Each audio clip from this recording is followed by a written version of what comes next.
सुप्रभात, नमस्कार सभी विद्यार्थियों को बगरू महिला टीचिंग महाविद्यालय की ऑनलाइन कक्षा में कड़ी में हार्दिक स्वागत एवं अभिनंदन।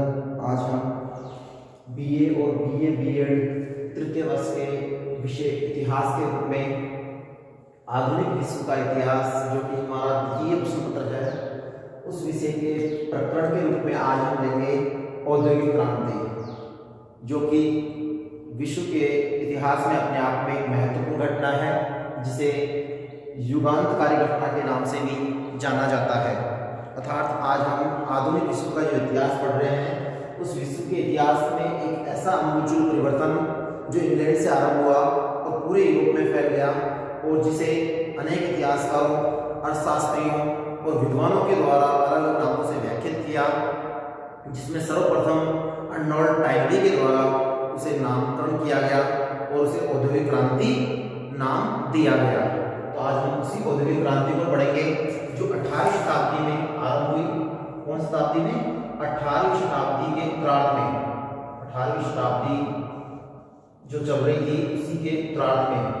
उत्तरार्ध का मतलब है यहाँ पे तात्पर्य 1750 के बाद का समय है और 1800 से पहले का समय है। अर्थात 1701 से लेकर 1750 तक का समय पूर्वार्ध में आएगा, और 1750 से 1800 तक का जो समय है वो उत्तरार्ध के रूप में आएगा। तो 18वीं शताब्दी के उत्तरार्ध में औद्योगिक क्रांति जो हुई, वो यूरोप में, विशेष तौर पर इंग्लैंड में, अपने आप में अमूल्य योगदान देने वाली क्रांति मानी गई, जो कि अपने आप में एक शांत क्रांति थी। किसी प्रकार का कोई विद्रोह विरोध नहीं था, बल्कि विकास के नाम की एक क्रांति थी, जिसने पूरे विश्व को अपने अंदर समाहित करते हुए विश्व को आधुनिकता के दौर में और भी अधिक कहीं ज़्यादा सक्रिय कर दिया।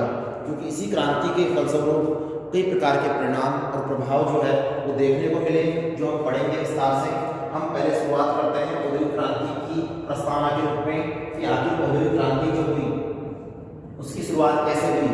तो प्रस्तावना में देखें तो कहा जाता है इतिहासकारों के अनुसार कि 18वीं शताब्दी के उत्तरार्ध में ऐसी घटनाएं घटी जो अपने आप में महत्वपूर्ण थी। उन्हीं घटनाओं के कारण मानव और समाज जो है वो अपने आप में कई कह सकते हैं बहुत अधिक संख्या में प्रभावित हुआ, और इतिहास को उसने प्रभावित किया। और उसी समय इतिहास को प्रभावित होने के कारण मानव जाति में जो परिवर्तन देखने को मिला, वो मुख्यतः दो घटनाओं के आधार पर देखने को मिला, जो 18वीं शताब्दी के उत्तरार्ध में घटित हुई। तो उन दोनों घटनाओं की चर्चा करते हैं। वो दोनों घटनाएं कौन कौन सी, जिनसे 18वीं शताब्दी में औद्योगिक जागरण हुआ। तो पहला है औद्योगिक क्रांति।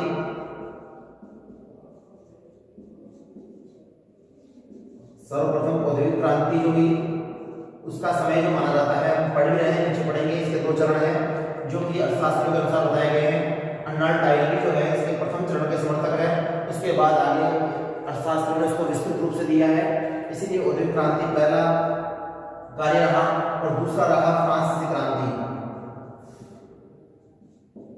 फ्रांसीसी क्रांति ये अपने आप में महत्वपूर्ण थी। इसके माध्यम से भी एक जागृति हुई, क्योंकि 1789 में फ्रांस में क्रांति हुई थी। इसको फ्रांसीसी क्रांति कहते हैं, और ये 1760 से आरंभ हो चुकी थी, जिसका प्रथम चरण 1830 तक है। हम आगे बढ़ेंगे, नीचे लिखा हुआ है। इसके स्वरूप को जब देखेंगे हम, इसके स्वरूप में औद्योगिक क्रांति के चरण जो पढ़ेंगे वो दो चरणों में है। प्रारंभिक चरण जो है 1760 से आरंभ होता है और 1830 तक चलता है। उसमें प्रभाव जो देखने को मिला वो तीन क्षेत्र विशेष रहे। उनमें इस क्रांति का प्रभाव हम पढ़ेंगे। इसमें सूती वस्त्र उद्योग, खनिज व खनन में विकास, यातायात व संचार के साधनों में विकास। तो वो बाद की बात है, पहले हम ये समझाना चाह रहे हैं आपको कि औद्योगिक क्रांति का जो उदय हुआ वो मानव जीवन में अपने आप में इतिहास में युगांतकारी घटना के रूप में हुआ, जिसमें शुरुआत औद्योगिक क्रांति से अर्थात 18वीं शताब्दी के उत्तरार्ध में 1760 से आरंभ हुई, और 1830 तक अपना पूरा प्रभाव यूरोप में उसने फैला दिया। और दूसरा जो रहा वो फ्रांसीसी क्रांति का रहा, जो कि फ्रांस में राजतंत्र के विरुद्ध एक क्रांति हुई जो 1689 में हुई, उसको फ्रांसीसी क्रांति के नाम से जानते हैं। इन दोनों के माध्यम से यूरोप में 18वीं शताब्दी के मध्य में समाज में एक नवीन परिवर्तन के रूप में देखने को मिला। साथ ही साथ ये भी माना जाता है कि 18वीं शताब्दी के मध्य में यूरोप जो था वो कृषि प्रधान था। वहाँ न किसी प्रकार का कोई विकास विशेष रूप से तकनीकी के क्षेत्र में नहीं हुआ था। यहाँ तक कि उस समय मशीनों का अभाव था, जल शक्ति और वाष्प शक्ति भी नहीं थी, और यातायात के साधन जो थे वो पूर्णतः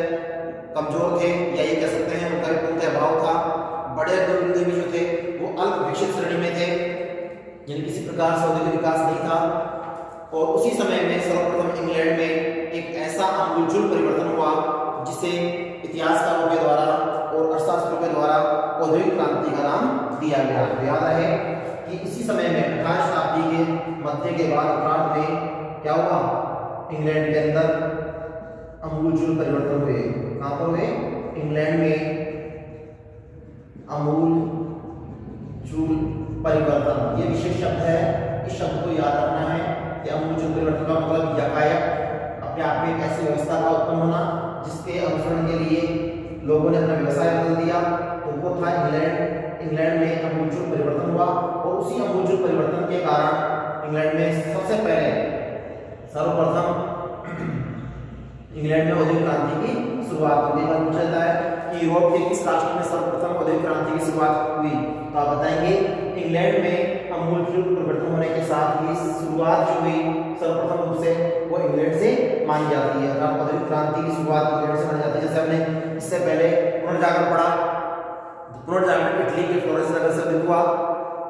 उसके बाद सुधार पढ़ा, उसको भी हमने देखा कि वो भी यूरोपीय राष्ट्रों में सर्वप्रथम इटली, जर्मनी, वहां से बढ़ता हुआ पूरे यूरोप में फैला। उसी प्रकार यहाँ औद्योगिक क्रांति की शुरुआती तौर पर इंग्लैंड से उदय होते हुए अन्य राष्ट्रों में प्रभावित हुई और उसके बाद यूरोप से अन्य राज्यों में और अन्य राष्ट्रों में पहुंची। तो कहा जाता है कि परिवर्तन जो था वो अपने आप में औद्योगिक क्रांति के रूप में था। अब पढ़ेंगे औद्योगिक क्रांति का अर्थ कि आखिर ये परिवर्तन जो देखने को मिला वो औद्योगिक क्रांति के रूप में किस रूप में देख सकते हैं हम, इसका अर्थ क्या है। तो औद्योगिक क्रांति का अर्थ जो लिया है वो अलग अलग विद्वानों के अनुसार है। हम पढ़ेंगे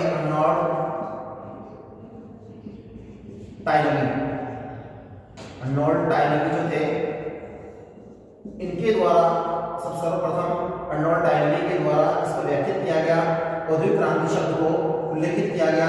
इसलिए कई बार प्रश्न में औद्योगिक क्रांति शब्द जो दिया किसने दिया, अर्नोल्ड टायनबी ने दिया। और उन्होंने माना कि 1750 के आसपास यूरोप में शक्ति चलित मशीनों का निर्माण होना शुरू हो गया था। उसी के साथ साथ पुरानी व्यवस्था में परिवर्तन आने लगा। अब हाथ के श्रम के बजाय अब मशीनों से और कारखानों से बड़ी मात्रा में उत्पादन होने लगा। हजारों किसानों ने खेती को छोड़कर कारखानों में काम करना शुरू कर दिया।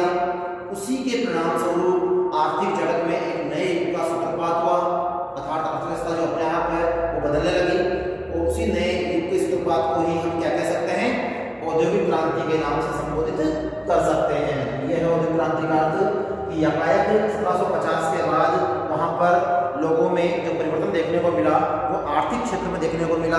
आर्थिक क्षेत्र में उद्योग धंधों में उन्नति होने लगी और उससे कल कारखाने और फैक्ट्री में उत्पादन बढ़ने लगा। अनेक लोग खेती छोड़कर, कृषि कार्य छोड़कर उन्होंने कारखानों में काम करना शुरू किया और देखते ही देखते एक नए युग का सूत्रपात हो गया, जिसे औद्योगिक क्रांति के नाम से संबोधित किया गया। इस शब्द का सर्वप्रथम प्रयोग जो किया गया वो अर्नोल्ड टायनबी ने किया। जो मैंने लिखा है आपके सामने कि औद्योगिक क्रांति शब्द को सबसे पहले किसने प्रयोग में लिया, अर्नोल्ड टायनबी ने। ये शब्द जो है अपने आप में महत्वपूर्ण है क्योंकि इस शब्द की जो रचना है वो अर्नोल्ड टायनबी के द्वारा की गई है। ये क्रांति है, ये शांत क्रांति है। किसमें है, उद्योगों में है। इसलिए इसका क्या नाम रखा गया, औद्योगिक क्रांति। अर्थात वह क्रांति जो उद्योगों को आगे बढ़ने के लिए, उनको प्रोत्साहन देने के लिए उनमें यकायक परिवर्तन जो हुआ, जिसे हम आमूलचूल परिवर्तन कहते हैं, वो इंग्लैंड से आरंभ होते हुए पूरे यूरोप में फैल गया। ये था औद्योगिक क्रांति का अर्थ, जिसको राष्ट्रों में सर्वप्रथम ब्रिटेन में अपनाया गया। वहां में उद्योग धंधों में विकास हुआ और वहां श्रम के स्थान पर, इसके आधार पर श्रम के स्थान पर मशीनों और कल कारखानों के माध्यम से उत्पादन में वृद्धि की गई। अर्थात उत्पादन जो है वो बढ़ाने के लिए अब श्रम के स्थान पे, अर्थात श्रम के स्थान पर किसने ले लिया, श्रम का स्थान किसने ले लिया, कल कारखानों और मशीनों ने ले लिया। किसने ले लिया, मशीनों ने ले लिया। अर्थात अब उद्योग धंधों में विशेष रूप से कल कारखानों और मशीनों के माध्यम से उत्पादन में वृद्धि की जाने लगी और इस उत्पादन की वृद्धि को औद्योगिक क्रांति के नाम से संबोधित किया गया। तो ये था औद्योगिक क्रांति का अर्थ, जो ये कहा जाता है कि श्रम के स्थान पर, शारीरिक श्रम के स्थान पर मशीनी और कारखानों के माध्यम से उद्योगों में जो परिवर्तन देखने को मिला वही अपने आप में क्या है, औद्योगिक क्रांति मानी जाती है। और इस शब्द का प्रयोग सर्वप्रथम किसने किया, अर्नोल्ड टायनबी जो थे अर्थशास्त्री भी थे और एक विद्वान भी थे जिनके माध्यम से अपनी पुस्तक में इसके बारे में उन्होंने लिखा भी है। ये औद्योगिक क्रांति अपने आप में इंग्लैंड में होने वाली आमूलचूल परिवर्तन के रूप में जाने जाने वाली एक व्यापक और वैज्ञानिक तरीके से किया गया परिवर्तन था। अब पढ़ेंगे औद्योगिक क्रांति से पूर्व यूरोप की स्थिति। तीसरा हमारा बिंदु है कि औद्योगिक क्रांति जब आरंभ हुई उस समय यूरोप में क्या वातावरण था। तो देखिए यूरोप की स्थिति को देखेंगे कि यूरोप में उस समय स्थिति कैसी थी। 18वीं शताब्दी में यूरोप में सामंतवाद का दबदबा था, क्योंकि जब हमने देखा था पिछले कक्षा में जब हमने पुनर्जागरण पढ़ा, धर्म सुधार आंदोलन पढ़े, तो उस दौरान भी देखा था कि यूरोप 5वीं शताब्दी से लेकर 14वीं शताब्दी तक अंधकार में वातावरण में रहा और उस दौरान वहां पर सामंतवाद का प्रभाव बहुत ज्यादा था। उसी सामंतवाद के कारण शिक्षा, साहित्य, कला, ज्ञान, विज्ञान और सभी क्षेत्रों में विकास पूरी तरह से अवरुद्ध था। किंतु 14वीं शताब्दी में जैसे ही पुनर्जागरण आरंभ हुआ, उसके तत्पश्चात धर्म सुधार आंदोलन हुए 16वीं शताब्दी में, और 17वीं शताब्दी के बाद 18वीं शताब्दी में औद्योगिक क्रांति के होने के साथ ही वहाँ पर मानव में बौद्धिक चेतना के साथ साथ अब वैज्ञानिक खोजें और अनुसंधान के आधार पर नए परिवर्तन देखने को मिले। उसमें औद्योगिक क्रांति अपने आप में एक महत्वपूर्ण थी, जिसको माना जाता है कि वहाँ पर जब सामंतवाद का दबदबा था, उद्योग धंधे जो थे पूरी तरह से गिल्ड पद्धति जो चलाई जाती थी यूरोप में, उसके नियंत्रण में थे। किसान जो है वो सामंतों के अधीन रहकर खेती का कार्य करते थे। उद्योग जो है वो भी व्यापारी, जो बड़े व्यापारी थे, उनके नियंत्रण में था, अर्थात विशेष रूप से उनका कारोबार स्वतंत्र रूप से वो संचालन नहीं कर सकते थे। इसलिए कुल मिलाकर ये कहा जा सकता है कि आर्थिक स्वतंत्रता का पूर्ण अभाव था। यानी यूरोप में आर्थिक औद्योगिक क्रांति से पूर्व देखा जाए तो आर्थिक स्थिति क्या थी, बिल्कुल कमजोर थी। और आर्थिक स्थिति पर किसका प्रभाव था? आर्थिक स्थिति पर इसका सामंतवाद का प्रभाव था। सामंतवादी पूर्ण रूप से उस पर अपना कब्जा जमाए हुए थे। गिल्ड व्यवस्था, कौन सी गिल्ड व्यवस्था जो थी उद्योगों में, जिसको हम श्रेणी व्यवस्था कहते हैं, इसे क्या कहते हैं? श्रेणी व्यवस्था भी कहते हैं, इसमें श्रेणी स्तर भी कहते हैं, क्योंकि इसमें श्रेणियों के आधार पर व्यापारियों को बांट दिया जाता था, जिसमें बड़े व्यापारी थे उनका प्रभाव छोटे व्यापारियों पर पड़ता था। इसको गिल्ड व्यवस्था के नाम से जानते हैं। ये गिल्ड व्यवस्था यूरोप में थी और उस गिल्ड पद्धति के आधार पर व्यापार जो था वो बिल्कुल प्रतिबंधित था, अर्थात आर्थिक स्वतंत्रता का पूर्ण अभाव था। उसी समय जब औद्योगिक क्रांति हुई, उस औद्योगिक क्रांति के समय देखो वहां पर किस प्रकार से औद्योगिक क्रांति का काल देखा गया। तो पढ़ेंगे अगला पॉइंट, औद्योगिक क्रांति का उदय एवं औद्योगिक क्रांति का काल। ये दोनों पॉइंट एक ही में है कि औद्योगिक क्रांति का जब उदय हुआ तब उस समय औद्योगिक क्रांति का काल कैसा था। तो ध्यान से सुने, औद्योगिक क्रांति के समय उसका जन्म इंग्लैंड से आरंभ हुआ, क्योंकि विकास के लिए अनेक परिस्थितियां ऐसी थी जो इंग्लैंड में अवशांवी रूप से उसको सहायक कर रही थी। इसीलिए इस काल को एक दिन की घटना न मानकर निरंतर विकास के काल के रूप में देखा जा सकता है। अनेक वर्षों का परिणाम माना गया औद्योगिक क्रांति को, क्योंकि टायलवी ने 1760 से लेकर 1830 तक का इसका प्रारंभिक चरण के रूप में समय बताया है, जबकि अन्य अर्थशास्त्रों ने इसका समय दो भागों में बांटते हुए उल्लेखित किया है। तो अन्य जो है अर्थशास्त्री उन्होंने इसे दो भागों में बांटा है, पहला प्रारंभिक चरण और दूसरा द्वितीय चरण। जबकि टायलवी ने इसका प्रारंभिक चरण को विशेष महत्वपूर्ण माना है, वहीं से औद्योगिक क्रांति की शुरुआत को उन्होंने बताया है, जिसमें उन्होंने 1760 से समय शुरुआत करते हुए 1830 तक का समय अंकित किया है। और साथ ही प्रभाव जो बताए हैं वो 3 क्षेत्रों में विशेष मौलिक रूप से बताए हैं। जिसमें नंबर 1 बात करें तो सूती वस्त्र उद्योग जो है वो व्यापार के रूप में बढ़ने लगा। दूसरा खनिज और खनिज से प्राप्त होने वाले खनन जो विभाग है उससे संबंधित जो है खनिज, उनका भी विकास हुआ। और तीसरा यातायात के साधन और संचार की व्यवस्था जो है वो अपने आप में साधनों के रूप में विकसित हुई। तो ये 3 प्रारंभिक चरण के रूप में देखने को मिले। और दूसरे चरण के रूप में जो देखते हैं वो 1830 से लेकर 1914, यानी वहां तक जहां तक प्रथम विश्व युद्ध आरंभ हुआ उस समय तक का काल जो है औद्योगिक क्रांति का दूसरा चरण माना जाता है। तो इसमें औद्योगिक पूंजी का विकास हुआ, विशेष तौर पर अमेरिका के लिए लागू था सिद्धांत कि अमेरिका में औद्योगिक पूंजी का विकास होने लगा। साथ ही साथ इंजीनियर वर्ग अर्थात इंजीनियर वर्ग का उदय हुआ और नई नई आविष्कार होने लगे, नई नई खोजें होने लगी। उसी के आधार पर तीसरा पॉइंट बन गया वैज्ञानिक खोजें एवं आविष्कार। ये तीसरा चरण जो है वो अपने आप में आधुनिकता का दौर था, जिसमें अत्यधिक मशीनों का आविष्कार हुआ, उससे उद्योगों में विकास को गति मिली। तो ये था द्वितीय चरण। अब बात करते हैं कि औद्योगिक क्रांति का काल जो रहा वो इंग्लैंड में रहा तो किस रूप में रहा। तो देखिए औद्योगिक क्रांति का उदय इंग्लैंड में ही क्यों, ये समाचार चिन्ह लगा हुआ है अपने आप में। आखिर और भी देश थे, लेकिन इंग्लैंड में ही क्यों, वाई, इसके पीछे उत्तर जानना में जरूरी है कि ऐसा क्यों हुआ, इंग्लैंड में ही औद्योगिक क्रांति क्यों आरंभ हुई। और भी राष्ट्र थे, वहां भी हो सकती थी, लेकिन यहाँ पर क्यों हुई, उसके पीछे जो कारण है मोटे तौर पर वो देखेंगे अब कि आखिर औद्योगिक क्रांति इंग्लैंड में आरंभ क्यों हुई।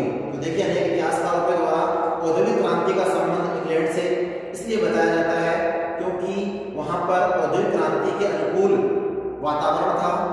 इंग्लैंड में वो सारी व्यवस्थाएं थी जिसके आधार पर वहां पर उद्योग धंधे पनप सकते थे, उद्योग धंधों में नया विकास हो सकता था। इसीलिए उसके अनुकूल वातावरण होने के कारण सर्वप्रथम औद्योगिक क्रांति इंग्लैंड से ही आरंभ हुई, जिसके लिए मुख्य 5 तर्क किसके द्वारा दिए गए हैं, इतिहासकारों के द्वारा दिए गए हैं। तो याद रहे औद्योगिक क्रांति का इंग्लैंड में आरंभ होना अपने आप में स्वाभाविक था, उसके लिए 5 तर्क दिए गए हैं। इन तर्कों के आधार पर यह बताया गया है कि औद्योगिक क्रांति इंग्लैंड में ही आरंभ क्यों हुई। तो देखिए नंबर 1 पहला तर्क जो मानते हैं वो ये माना गया कि प्राकृतिक साधन जो थे वो इंग्लैंड में मजबूत थे, व्यवस्थित थे, इसीलिए इंग्लैंड में औद्योगिक क्रांति का उदय होना अवश्य रहा। तो पहला प्राकृतिक साधन, पहला तर्क इसके संदर्भ में औद्योगिक क्रांति के उदय होने के संदर्भ में कि औद्योगिक क्रांति इंग्लैंड में ही क्यों उदय हुई। तो इंग्लैंड में उदय होने के पीछे पहला कारण है प्राकृतिक साधन, दूसरा कारण है पूंजी की कुशलता। इंग्लैंड में पूंजी जो थी, क्योंकि इंग्लैंड को बड़ियों का देश कहते हैं, किसका देश कहते हैं, बड़ियों का देश कहते हैं, वहां पर व्यापारिक वर्ग अधिक था, बड़े जो थे वो व्यापार की कुशलता से पूंजी को समृद्ध करते थे, इसलिए वहां पर पूंजी पर्याप्त मात्रा में थी। तीसरा, इंग्लैंड में विस्तृत बाजार, इंग्लैंड का जो बाजार था वो भी अपने आप में कुशल प्रबंधन पर आधारित था, इसलिए तीसरी व्यवस्था वहां पर व्यापार के लिए बाजार की थी। और चौथा, औद्योगिक प्रभुत्व, कल कारखाने जो थे शुरुआती तौर पर इंग्लैंड में ही खुलने आरंभ हुए। और पांचवा है राजनीतिक शांति और सामाजिक सहयोग, ये भी अपने आप में महत्वपूर्ण है इंग्लैंड में कि इंग्लैंड में राजनीतिक शांति का वातावरण था और साथ ही साथ सामाजिक सद्भाव और सहयोग की व्यवस्था थी। उसी के फलस्वरूप इंग्लैंड में ही औद्योगिक क्रांति का उदय होना निश्चित हुआ और वहीं से औद्योगिक क्रांति आरंभ मानी गई। तो ये था इंग्लैंड में औद्योगिक क्रांति के उदय होने के कारणों में या आखिर वहीं से क्रांति क्यों हुई, जिसके पीछे 5 तर्क दिए गए हैं। ठीक है, नेक्स्ट पढ़ेंगे हमारा 6 पॉइंट हमारा छठा पॉइंट है जो कहता है कि औद्योगिक क्रांति जो है उसके कौन कौन से कारण हैं, आखिर औद्योगिक क्रांति जो हुई उसके पीछे क्या घटनाएं घटी।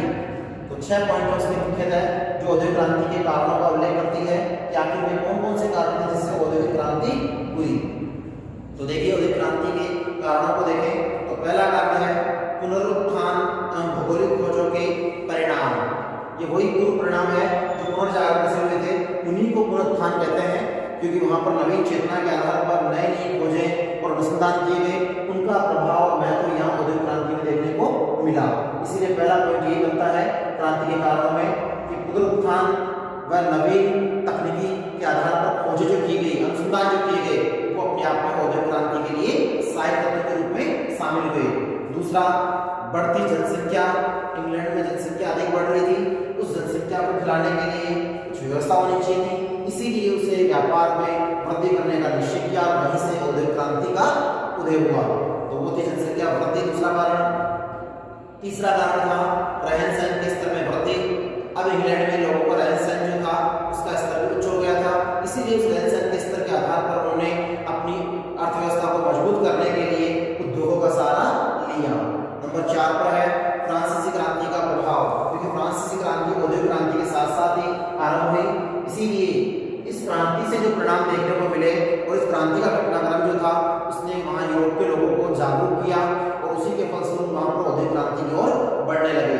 नंबर 5 जो रहा पॉइंट वो है व्यापारी वर्ग का बढ़ता हुआ प्रभाव। इंग्लैंड में व्यापारी वर्ग जो था वो अधिक था, इसलिए उसके प्रभाव और दबदबे के कारण धीरे धीरे वहाँ पर कृषि के स्थान पर उद्योगों को बढ़ावा दिया जाने लगा और उद्योगों में मशीनों के आधार पर कल कारखानों की संख्या बढ़ने लगी और कल कारखानों में नई नई वस्तुओं का उत्पादन होने लगा।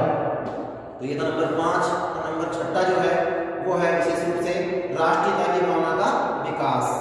6 पॉइंट जो है क्रांति के कारणों में वो था राष्ट्रीयता की भावना का विकास, अर्थात अब लोगों में अपने देश के प्रति राष्ट्रभाव, जिसे प्रेम, राष्ट्र प्रेम भी कहा जाता है, उसके भाव जागृत होने लगे और उन्होंने देश के विकास के लिए सोचना शुरू कर दिया और उसी के फलस्वरूप वहां पर धीरे धीरे विकास की गति आगे बढ़ने लगी और उसी के फलस्वरूप औद्योगिक क्रांति इंग्लैंड से निकलकर यूरोप के अन्य राष्ट्रों में भी जाने लगी और उसका प्रभाव पूरे यूरोप में देखने को मिला।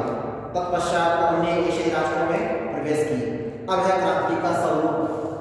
सातवां पॉइंट हमारा क्रांति का स्वरूप। कि आखिर क्रांति जो है वो किस स्वरूप में थी। तो देखिए मोटे तौर पर हम क्रांति के स्वरूप को 4 भागों में बांटेंगे। अगर उसकी बात करते हैं चरण की तो औद्योगिक क्रांति के 2 चरण पड़ेंगे।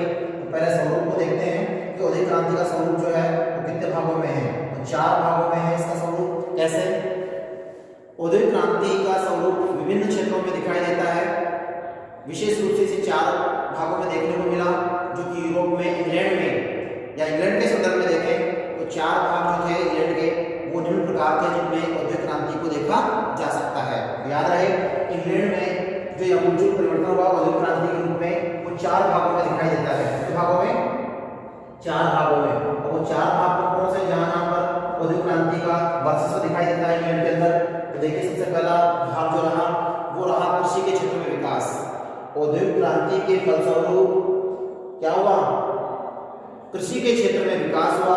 कृषि में नई नई तकनीक को विस्तृत किया गया, उत्पादन को बढ़ाया गया और उसी के साथ साथ कृषि का क्षेत्र क्या हो गया?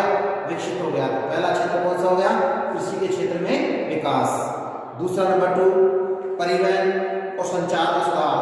देखिए औद्योगिक क्रांति के फलस्वरूप जो परिवर्तन देखने को मिला वो परिवहन और संचार के साधनों में देखने को मिला। वैसे भी विद्वानों के द्वारा कहा गया है, किसी विद्वान ने कहा है कि किसी भी राष्ट्र के विकास को पहचानना है तो क्या पहचानो? सबसे पहले उसके परिवहन और उसके संचार के साधनों को देखो। अगर वो दोनों विकसित है तो वो अपने आप में क्या है? राष्ट्र पूरी तरह से समृद्ध है। इसलिए परिवहन के साधन और संचार के साधन जो है वो इंग्लैंड में क्या हो गए थे? बिल्कुल व्यवस्थित हो गए थे। वैज्ञानिक तरीके से उनमें विकास होना आरंभ हो चुका था, क्योंकि परिवहन के साधनों को और संचार के साधनों को उसी प्रकार माना गया है जिस प्रकार हमारी बॉडी में, हमारे शरीर में रक्त को लाने और ले जाने के लिए सिराएं और धमनियां हुआ करती है। उसी प्रकार किसी देश के विकास के लिए उसमें विकास को मजबूत बनाने में उसके संचार के साधन और परिवहन के साधन महत्वपूर्ण माने गए हैं। तो ये था दूसरा। तीसरा है स्वरूप औद्योगिक क्रांति में आर्थिक सिद्धांतों व नीतियों को महत्व दिया गया। औद्योगिक क्रांति के फलस्वरूप क्या हुआ?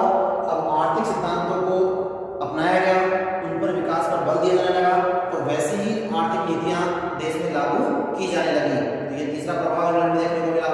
चौथा प्रतिस्पर्धात्मक तथा राजनीतिक प्रभावशीलता। प्रतिस्पर्धात्मक यानी कंपटीशन का टाइम आ गया। अब होड़ लगने लगी थी एक दूसरे को पछाड़ने की और आगे बढ़ने की, इसलिए इंग्लैंड से ये होड़ आरंभ हुई और इसीलिए इंग्लैंड वासियों ने व्यापार को बढ़ाने के लिए, प्रतिस्पर्धा को आरंभ करते हुए अपना राजनीतिक वर्चस्व को बढ़ाने के लिए अन्य राष्ट्रों में भी व्यापार करना शुरू किया।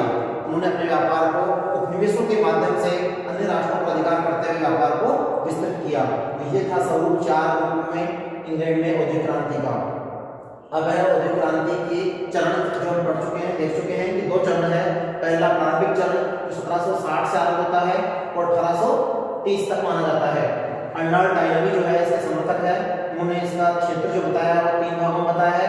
पहला सूती, दूसरा खनिज और वन में, तीसरा यातायात और संचार में। इसी को हम देखेंगे। फिर दूसरा जो है द्वितीय चरण 1830 से 1914 तक है। हम सबसे पहले पढ़ेंगे इसका पहला चरण। कौन सा चरण पढ़ेंगे?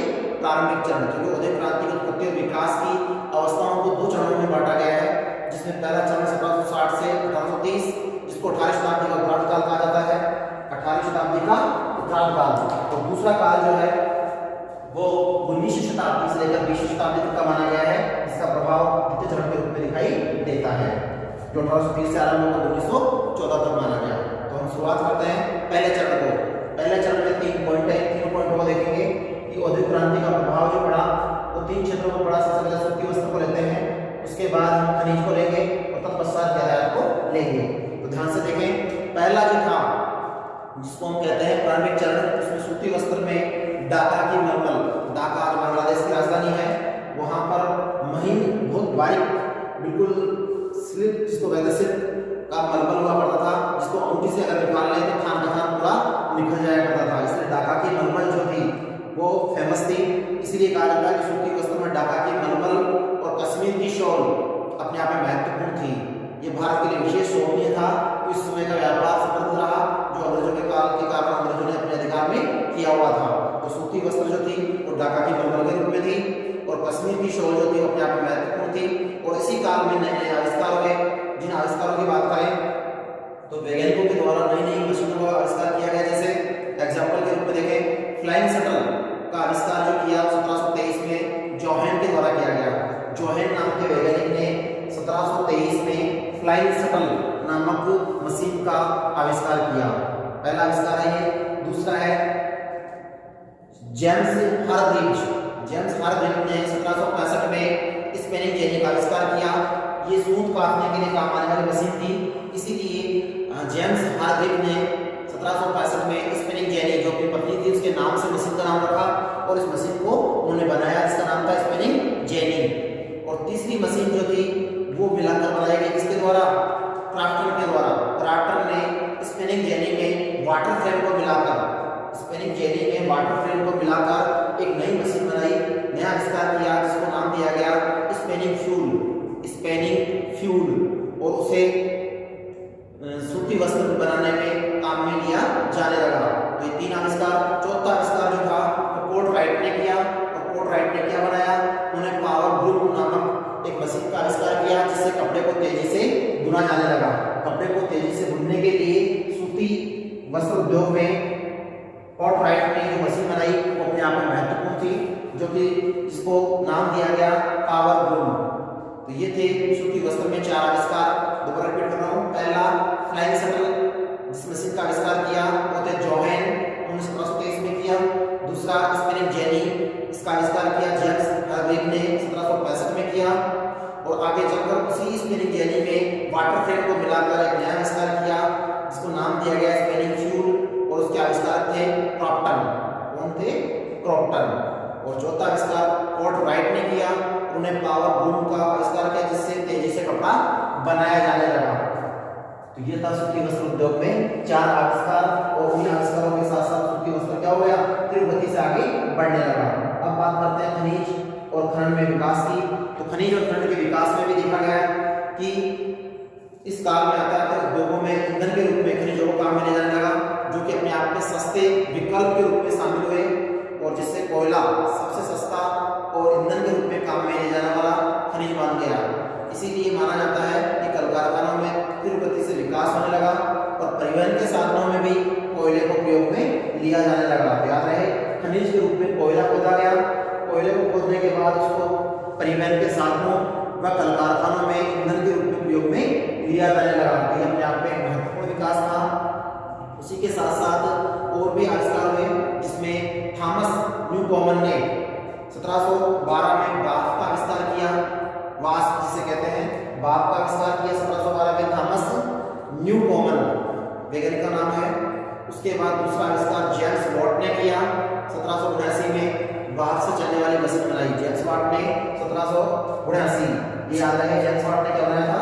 1779 में ईस्वी में भाप के इंजन का आविष्कार किया। यानी भाप से इंजन के आविष्कार के रूप में कौन था? James Watt. तो इसको याद रखें, उन्होंने जेम्स वाट ने भाप से चलने वाली मशीन बनाई था, इंजन का आविष्कार किया। उसके बाद जेम्स स्टीफेंसन ने रेल इंजन का आविष्कार किया। जेम्स स्टीफेंसन ने क्या बनाई? Rail engine. और तत्पश्चात फिर हेम्पी डेविड ने सेफ्टी लैंप का आविष्कार किया। तो ये था वैज्ञानिक का जिसमें नए नए आविष्कार हुए। हेम्पी डेविड ने सेफ्टी लैंप का आविष्कार किया। सिलेंडर का आविष्कार 1785 में हुआ।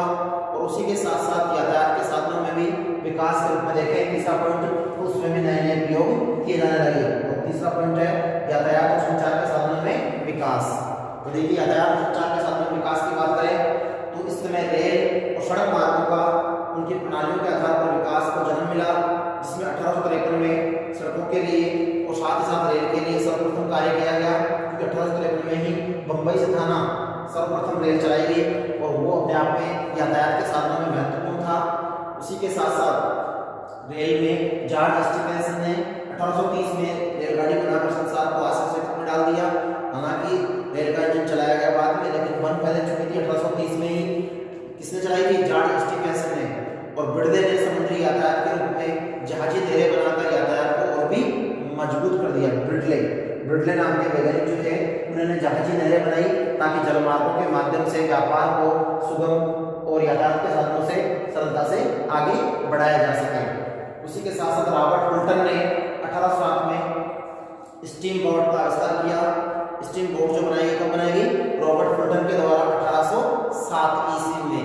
तो ये महत्वपूर्ण आविष्कार जो थे वो यातायात के साधनों में विशेष उल्लेखनीय माने जाते हैं। तो ये था पहला चरण जिसमें तीनों क्षेत्रों में वैज्ञानिक खोजें और नए नए आविष्कारों के माध्यम से उनमें विकास की गति आगे बढ़ी।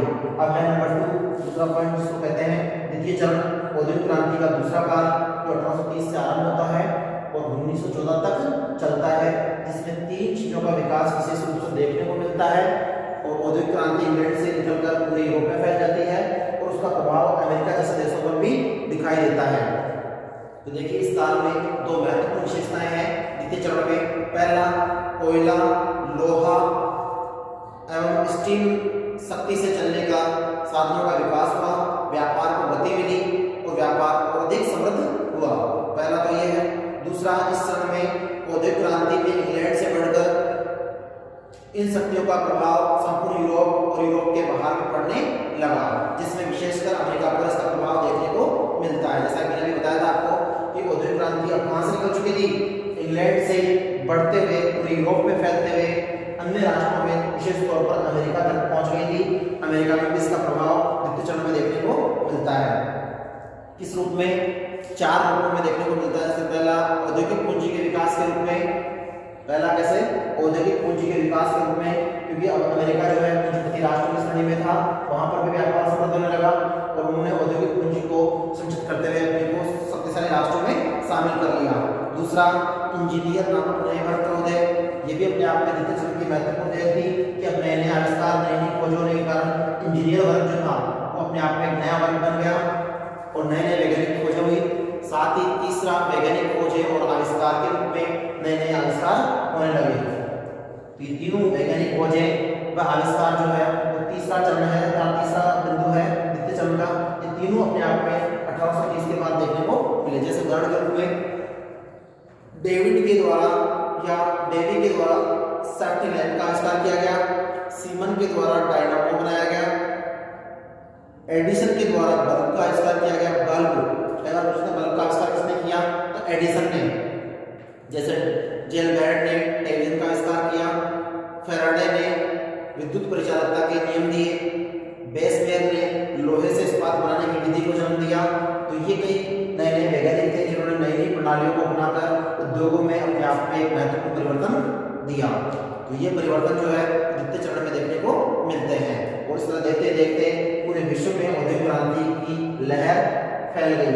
अब है बात इसकी औद्योगिक क्रांति की प्रभावों की और परिणामों की। हमारे प्रभाव और परिणाम 2 भागों में देखेंगे हम कि औद्योगिक क्रांति का प्रभाव जो दिखाई दिया वो किस रूप में रहा और परिणाम किस रूप में देखने को मिलते हैं। तो औद्योगिक क्रांति के प्रभाव जो है वो पहले लाभ के रूप में देखेंगे और फिर हानि के रूप में देखेंगे कि औद्योगिक क्रांति के प्रभाव जो रहे लाभ के रूप में किस प्रकार रहे, क्योंकि कई राष्ट्रों में इसका लाभ हुआ तो कई जगह इसकी हानियां भी देखने को मिली। तो प्रभाव पहला है अधिक लाभ, इसको कह सकते हैं अधिक से अधिक उत्पादन बढ़ने लगा। किसके फलस्वरूप? मशीनों के फलस्वरूप अधिक से अधिक उत्पादन बढ़ने लगा, जो अपने आप में व्यापार को समृद्ध बनाने में महत्वपूर्ण था। तो ये पहला लाभ रहा। पहले लाभ बढ़ रहे हैं, लाभ क्या रहा? अधिक से अधिक मशीनों से उत्पादन होने लगा। दूसरा, व्यापार के क्षेत्र में वृद्धि हुई। तीसरा, शक्ति संचालित मशीनों का प्रयोग किया जाने लगा। नंबर 4, यातायात के साधनों का विकास हुआ। नंबर 5, हजारों की संख्या में लोगों को रोजगार प्राप्त होने लगा, क्योंकि उद्योग जब बढ़ने लगे तो लोगों को अब रोजगार भी मिलने लगा। साथ ही साथ बैंकिंग व्यवस्था में विकास हुआ। बीमा, बैंक जो व्यापार से जुड़े हुए थे उसी के साथ उनमें भी विकास हुआ। सामाजिक सुविधाओं में वृद्धि हुई, यहाँ तक कि कृषि का मशीनीकरण हो गया। कृषि में नई नई मशीनें आ गई जिसमें थ्रेशर है, हार्डवेयर है, कई चीजें इसमें आ गई, जिसके कारण हार्वेस्टिंग, जिसके कारण बीज बोने से लेकर कटाई तक की फसलों को काटने के लिए मशीनों का प्रयोग किया जाने लगा। उसी से कृषि में नवीन परिवर्तन देखने को मिला। तो कृषि में जो नया परिवर्तन था वो औद्योगिक क्रांति के परिणाम स्वरूप भी देखने को मिला। तो ये अच्छे प्रभाव थे जो अपने आप में माने जाते हैं, जो 8 प्रकार के हैं, जिसमें पहला व्यापार में वृद्धि, दूसरा मशीनों में प्रयोग, तीसरा शक्ति संचालित मशीनों का प्रयोग, चौथा यातायात के साधनों का विकास, 5वां हजारों की संख्या में लोगों को रोजगार, छठा बैंकिंग व्यवस्था में विकास, 8वां कृषि का मशीनीकरण। इतना होने के बाद भी कुछ कमियां रह गई, उन कमियों को हम हानियों के रूप में देखेंगे कि औद्योगिक क्रांति के फलस्वरूप कुछ कमियां जो रही वो क्या रही। तो देखिए नंबर 1 अनियमित नगरों का विकास, क्योंकि जहाँ उद्योग अधिक थे वहां पर अब क्या बढ़ने लगे थे, नगरों का और महानगरों का जन्म होने लगा था, जिससे जनसंख्या बढ़ने लगी थी और वो अपने आप में क्या नहीं थे, नियोजित नहीं थे। तो पहले कमी जो देखने को मिली वो थी अनियोजित नगरों का विकास। दूसरा पलायन की समस्या, अब लोग गांव छोड़कर शहरों की ओर भागने लगे और शहरों में विशेष तौर पर बड़े बड़े नगरों में उन्होंने वहां जाकर व्यवसाय के रूप में या काम के रूप में रोजगार ढूंढना शुरू कर दिया। इसीलिए गाँव में अब क्या हो गया था, महिलाएं बूढ़े और बच्चे ही रह गए तथा रोजगार की तलाश में पलायन करना। तीसरा महिलाओं और बच्चों का शोषण, क्योंकि महिलाएं बच्चे ही ग्रामीण क्षेत्र में रह गए और वह विकास के तौर पर किसी प्रकार का कार्य करने वाला नहीं रहा, तो ये अपने आप में कमी मानी गई। नंबर 4 जो थी वो ये थी कि पूंजीपतियों का श्रमिकों के बीच शोषण करने की जो गति थी वो बढ़ने लगी और उनके बीच असमानता बढ़ने लगी और उसी के फलस्वरूप समाज तथा व्यापारिक वर्ग दो भागों में बढ़ गया, एक पूंजीपति और दूसरा श्रमिक वर्ग। एक पूंजीपति और दूसरा श्रमिक वर्ग। पूंजीपति जो है और भी पैसे वाला बनता गया और श्रमिक जो है और भी गरीब होता गया और उन दोनों के मध्य संघर्ष की स्थिति उत्पन्न होने लगी, जो अपने आप में औद्योगिक क्रांति का एक परिणाम भी कह सकते हैं, जो कि हानि के रूप में देखा गया। तो ये था दूसरा। अब है नंबर परिणाम की बारी। परिणाम जो देखे गए 4 भागों में देखे गए हैं, जिनको हम प्रभाव भी कहते हैं और परिणाम के नाम से भी पुकारते हैं। तो देखिए औद्योगिक क्रांति के परिणाम जो है वो सबसे पहले देखते हैं आर्थिक परिणाम के रूप में, क्योंकि अर्थव्यवस्था जो है पूरी तरह समृद्ध हो चुकी थी, इसलिए आर्थिक परिणाम जो है वो विशेष तौर पर यूरोप में और विशेषतः इंग्लैंड में सबल दिखाई देते हैं। दूसरा सामाजिक प्रभाव, सामाजिक रूप से भी एक समाज क्या हो गया था, शिक्षित हो चुका था और शिक्षित होने के साथ साथ सभ्य हो चुका था। सभ्य होने के साथ साथ वहां पर समाज में रहन सहन का जो तरीका था वो उच्च स्तर का हो चुका था, इसलिए व्यवस्थित समाज बन चुका था। नंबर 3 राजनीतिक प्रभाव या राजनीतिक परिणाम। अब देशों में नवीन लोकतंत्री पद्धति के आधार पर शासन व्यवस्था को संचालित किया जाने लगा और उसी के साथ साथ राजनीतिक परिणाम के रूप में देशों में राष्ट्रीय भावना का जागरण हुआ और लोग अपने देश के प्रति प्रेम की भावना को बढ़ाने लगे। नंबर 4 है औद्योगिक विकास के साथ साथ समाजवाद। औद्योगिक विकास, उद्योगों का विकास तो हुआ, उसके साथ साथ समाजवादी व्यवस्था को भी बल मिला। अब देश जो है वो किस दौर में आगे बढ़ने लगे, विकास की गति को आगे ध्यान में रखते हुए उन्होंने समाजवादी व्यवस्था को अपनाया। जैसे भारत जो था उसने भी अपने आप को समाजवादी राष्ट्र के रूप में स्थापित किया, इसी प्रकार अन्य राष्ट्रों में भी समाजवादी व्यवस्था का प्रचलन बढ़ने लगा तथा समाज में विकास की गति को आगे उद्योगों ने दिया, इसीलिए औद्योगिक विकास और समाजवाद की गति आगे बढ़ी।